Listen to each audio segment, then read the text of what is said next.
Dragon. Wow, I love her dress. I like.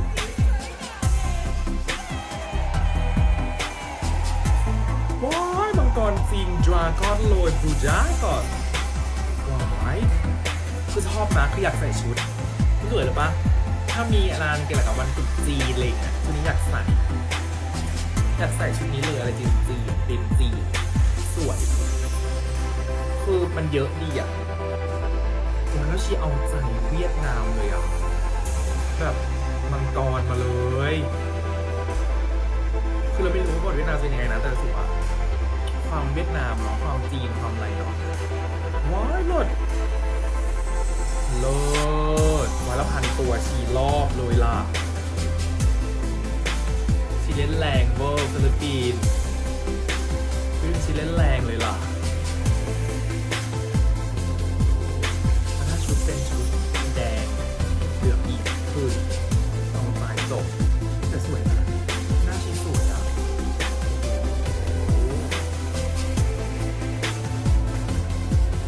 yes มาค่ะฟิลิปปินส์ว้ายฟิลิปปินส์คือฟิลิปปินส์ตั้งใจชีจะดิวนะครับดูก่อนนะแล้วจะมีแล้วจะดูนี่นี่เขาสวยมากฟิลิปปินส์ดาราสาวมากเลยอ่ะ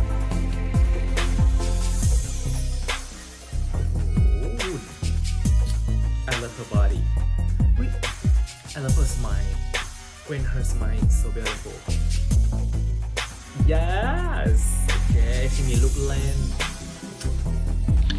So inyo pong napanood itong si Olivia Yasi dito sa paglabas ni Chelsea Fernandez sa kanyang preliminary competition or jury session kahapon December 17, 2025 dito pa rin sa Miss Cosmo. So in this video mga kapolitika is ating pag-uusapan ang mga samot-saring update dito kay Chelsea Fernandez matapos ang kanyang umaatikabong na performance sa Miss Cosmo 2025. Pero bago ang lahat ay huwag kalimutang mag-like at mag-subscribe na rin kayo para updated kayo sa ating mga latest issue. At napanood nyo mga kapolitika itong si Olivia Yasi. At base dito sa kanyang gesture ang aking mag-opinion at ang aking mag-reaction sa kanya ay tila positibo ang ating nakikita. Dahil talagang tinitigan niya itong si Chelsea Fernandez. Kasi merong nag-comment doon sa ating mga naunang video na ang sinasabi ay ganun daw talaga ang expression ni Olivia dito sa sa mga candidates, most especially dito kay Mexico, na ang sinasabi nila ay nagagalit sa kanya yung mga Mexican mga kapolitika na sinasabihan siya na unprofessional daw yung kanyang naging gesture kasi parang hindi man lang niya sinundan ng tingin itong si Mexico doon sa kanyang pagrampa. At dito naman kay Olivia is wala naman tayong issue sa kanya or yung mga Pinoy, so hopefully is mataas ang score niya na binigay dito kay Chelsea Fernandez. Okay? So yun po ang ating update sa ang ating masasabi dito sa gesture na ipinakita ni Olivia Yasi. Talagang ganun lang talaga siguro siya tumingin mga kapolitika, pero nakita natin na talagang tinitigan niya itong si Chelsea Fernandez. So aside from this is ating pag-uusapan itong botohan ngayon dito sa Miss Cosmo dahil umabot na po mga kapolitika ng 10 million. Talagang head to head ngayon ang labanan ni Chelsea at itong pambato ng Mexico na si Ana. So I believe na merong nag-sponsor sa kanya na malaking tao, isang influential or kilala siguro merong kaya na magbagsak ng boto dito kay Mexico. So ang makapasok dito or yung top 1 sa pabotohan nila ay automatically may spot dito sa top 10 ng Miss Cosmo. So hindi natin alam kung tatapatan talaga kasi tingin natin ay seryoso itong LGU, itong local government unit ng Sultan Kudarat para dito kay Chelsea Fernandez sa talagang may uwi yung corona. Mga kapolitika kung si Chelsea yung mananalo and then kasi yung nanalo nga siya dito sa MUPH bilang Miss Cosmo Philippines ay napaka-ingrandi at pasabog yung kanyang homecoming doon sa Sultan Kudarat. So how much more na international crown na ang dala-dala ni Chelsea pag-uwi sa Pilipinas. So yun mga kapolitika, at napakapalad ng Miss Cosmo kung maipapanalo nila itong si Chelsea Fernandez, kasi napakaraming factor kung bakit nila dapat kurnahan itong si Chelsea, dahil tayong mga Pilipino ay kaya nating pasikatin itong kailang pageant. Kahit minor lang, maganda naman yung kailang production, at kita rin yung mga high caliber na mga candidate na sumasali dito. Pag Pilipino yung mananalo sa taong ito, ay most probably sisikat itong Miss Cosmo, dahil kaya nating paingayin ito dito sa mundo ng social media, dahil more than 100 million Filipinos ay gumagamit ng tinatawag na social media platform. So kayang-kaya yan ng mga Pilipino na matulungan itong Miss Cosmo kung gusto nilang sumikat. So nasa kanila ang pagpapasya or decision. So aside from this is hindi naman maipagkakailan na ang performance si Chelsea Fernandez ay talagang pasabog, at talagang isa siya doon sa mga nag-stand out sa kanilang kompetisyon sa preliminary round. So in other words, kung siya ang mag-uwi ng corona ay hindi maging controversial mga kapolitika. Walang issue katulad dito sa Miss Universe, dahil nakita ng buong mundo ang kanyang pagrampa doon, at hinangaan siya hindi lang ng mga Pinoy kundi pati na rin ng mga taga-ibang bansa.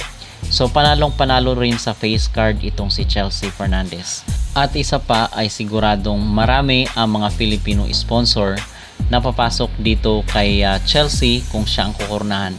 At halimbawa na lang po natin dyan si Emma Tiglao, na kung saan ngayon ay kaliwat kanan yung kanyang mga endorsement. So nakita rin natin na talagang humakot ng award yung si Chelsea Fernandez dito sa preliminary competition ng Miss Cosmo kagabi. At ngayon ay nasa 9 million na yung kanyang boto. I believe na 9.2 million, but nagbagsak na ng boto yung Mexico. So balik siya sa top 2. So sabi dito ng The Miss PH, we have officially reached 9 million votes for our Miss Cosmo Philippines Chelsea Fernandez. This milestone reflects the unity, passion, and unwavering support of our kababayans who continue to stand behind our representative as she carries the Philippine flag with pride on the international stage.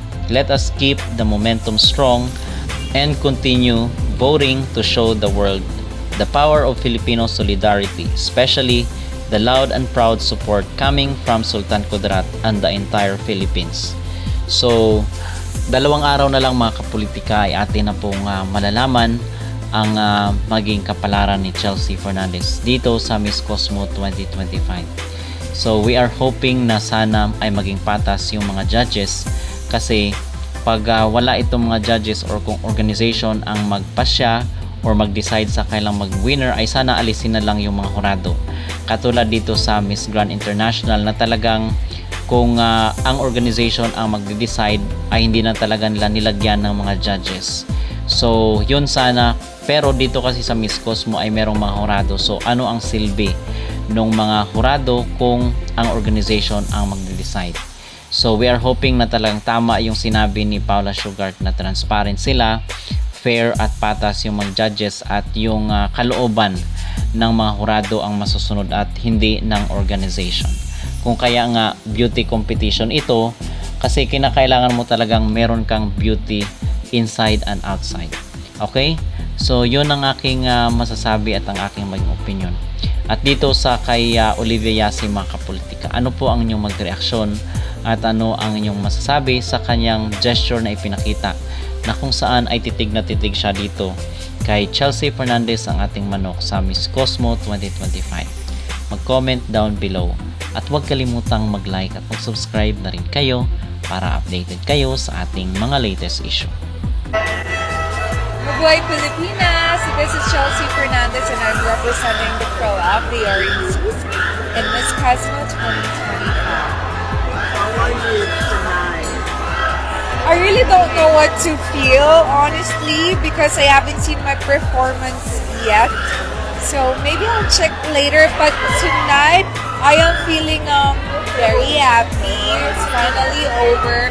Just for the jury session. Of course, there's another final big night for me, which is of course the coronation night on December 20th. So yeah, I'm just so grateful that I was able to perform the evening gown and of course the swimsuit, even though I faced challenges earlier, but I hope that I did well on that stage.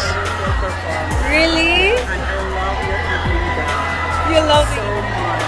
Who's the designer? Of course, it was designed by my fairy godfather, Sir Leo Almodovar. I was so amazed. Thank you.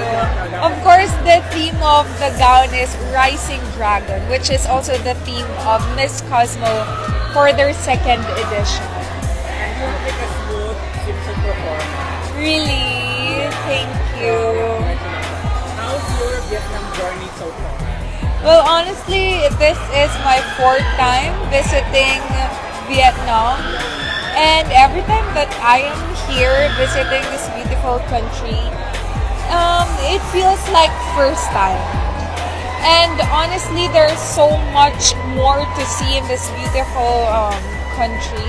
I want to explore more, discover more, especially in the different provinces. And I was able to visit Hue and Dalat, which was a very, very good place, especially with their weather. I'm really amazed. Imagine I experienced, I think, 14 to 15 degrees. So, sobrang lamig, parang Japan na. So, I want to explore more. And for sure, madami pa akong may kita. What message do you want to bring in the international? What message do you want to bring? Message that I would like to bring, especially with what's happening in our country, the Philippines. I hope that someday, we can soar forward, move forward, and reach all of our goals, especially with all of the flood control projects that we are experiencing right now, and ghost projects, the challenges. I just hope that someday all of these problems and struggles that we are facing in the Philippines will be gone. Alright, thank you so much. Good luck and all the